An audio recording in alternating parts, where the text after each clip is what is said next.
Al reconocer un ser vivo como un conjunto de átomos, es decir, como un conjunto de elementos químicos, es necesario responder a la pregunta de qué elementos químicos está constituido ese ser vivo. Prácticamente el 96% de cualquier ser vivo está constituido básicamente por lo que es carbono, oxígeno, hidrógeno, nitrógeno, fósforo y azufre. En menor medida también estará presente los elementos químicos calcio, sodio, potasio, magnesio, cloro y en menor medida hierro, yodo, flúor, cobre y zinc. Estos elementos químicos en sus distintas combinaciones, en infinidad de combinaciones, son los que dan el 96% aproximadamente de la constitución de cualquier ser vivo que exista sobre el planeta.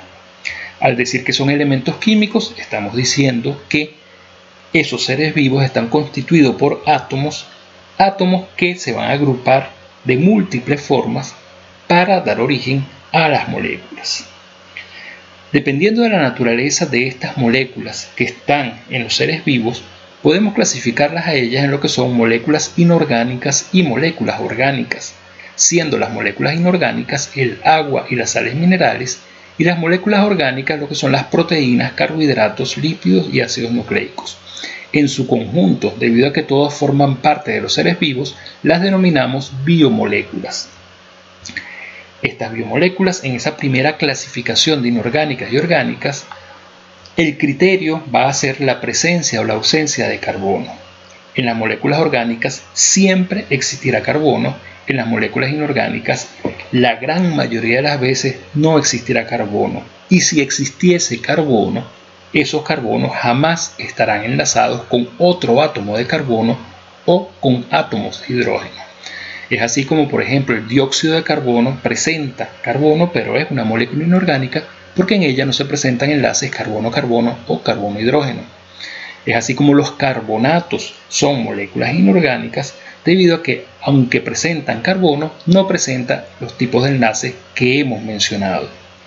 La presencia de estas biomoléculas es indispensable para lo que es la formación del ser vivo e incluso pudiéramos decir que es lo que da la identidad a esos seres vivos. Si hablamos de las biomoléculas orgánicas en particular, dos de ellas podemos decir que son polímeros, y polímeros no es más que la sucesión o la formación de una molécula a través de una gran cantidad de piezas muy relacionadas en sus propiedades, como son los monómeros. Los monómeros son moléculas mucho más sencillas que, construidas o enlazadas una a una, van a formar lo que son los polímeros. ¿Quiénes son polímeros? Polímeros son las proteínas. Las proteínas están formadas por monómeros llamados aminoácidos. Aminoácidos son biomoléculas, son moléculas orgánicas en las cuales va a existir un esqueleto carbonado, una sucesión de carbonos enlazados con hidrógeno, y en sus extremos va a tener grupos carboxilo y grupos amino.